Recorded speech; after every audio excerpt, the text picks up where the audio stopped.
La dénivellation entre Jésus et ses disciples apparaît totale.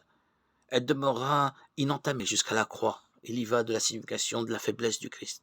Scandale ou chemin vers la glorification.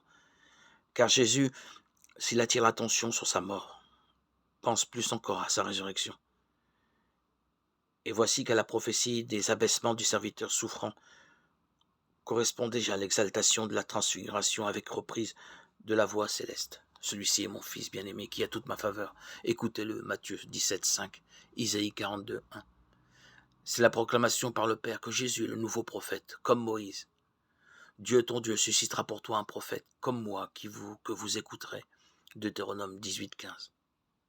Ici encore, c'est l'Exode qui, en plusieurs de ses détails, est évoqué par la transfiguration, la montagne, la présence de Moïse, la nuée, les tentes qui rappellent le séjour au désert, la voix divine qui se fait entendre. Exode 24, 1, 8.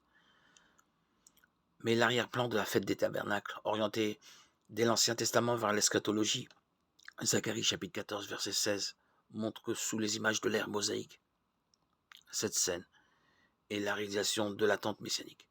La croyance selon laquelle les justes habiteraient au paradis dans des huttes. Luc 16, 9, Apocalypse 7, 15. Sincèrement, Pierre se croit arrivé au temps messianique. Et il dit qu'il nous est bon d'être ici, dans le repos eschatologique, lors de la transfiguration. De toute évidence, cette transfiguration évoque la grande manifestation du Sinaï.